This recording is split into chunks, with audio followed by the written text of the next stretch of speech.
If you are confused over what the heck is going on in Binance, here's a simplified explanation of what's happening and how Singaporeans are somehow related. So, basically, Binance is a platform for you to store cryptocurrency. You can also trade cryptocurrency to make money, or to lose money, of course.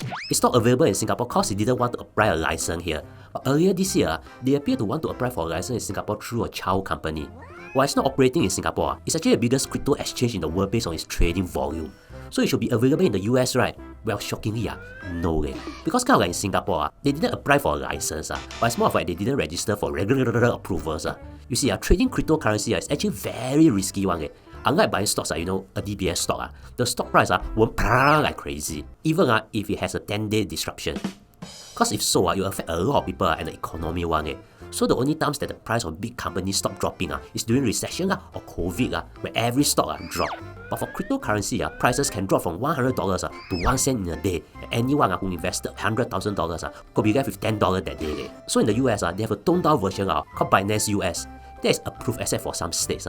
Now everything is fine, right? Apparently not. Binance originally allowed rich people to trade on their normal platform. The US regulators claim that the CEO created a brand, like letting them use VPN. Other than this, the regulators also claim that Binance didn't implement anti-money laundering or anti-terrorist rules, allowing all transactions and never filed any suspicious activity report. Thankfully, everyone in Singapore now knows what money laundering is, so don't need to explain. On 21st November, Binance gave up fighting some of the cases. It agreed to pay US $4.3 billion in settlement and will be monitored closely. The CEO, also known as CZ, because the Armor World like to tumbang our Chinese names and then use the first two names also plead guilty for not ensuring that there's a safeguard against money laundering. A former chief compliance officer who's a Singaporean was also charged because he originally knew about suspicious activity but didn't report. Now CZ has stepped down as CEO and another Singaporean has stepped in to be CEO. Before you think, okay over no. This is tricky because like what I said earlier, regulators charge Binance and there are many regulators in the US one. Let's use Singapore as an example. A company in Singapore might be charged by different ministries for wrong things done. For example, if a company doesn't pay its employees and have vans that didn't pay road tax, it can be charged by MOM for not paying its employees and also be charged by LTA for not paying road tax. It's the same for Binance. Because one issue is over and done but they have another regulator that's charging them. And this one could be more serious because it's by the SEC, the Securities and Exchange Commission, the big brother of the investments. On 21st November, Binance and CZ plead guilty to other regulators like the Department of Justice, the for asset control. But that day, the Securities and Exchange Commission person wasn't there.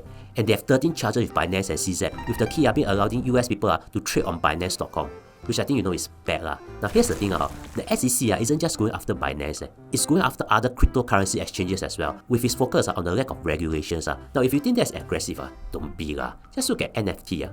This ape used to cost about US $3.4 million. Its floor price now is at $60,000. Cannot even buy a Toyota Altis in Singapore. So actually, many countries are clamping down on crypto. In Singapore, by mid-2024, there will be new rules for crypto exchange. Like you cannot use a local credit card to buy cryptocurrency. Now it's unknown how the SEC versus Binance will pan out, but one thing is for sure. If you want to be a crypto bro, now is not the best time to be. Go be an AI bro instead. In the meantime, if you think I learned something, consider subscribing and also watch this video to be slightly smarter.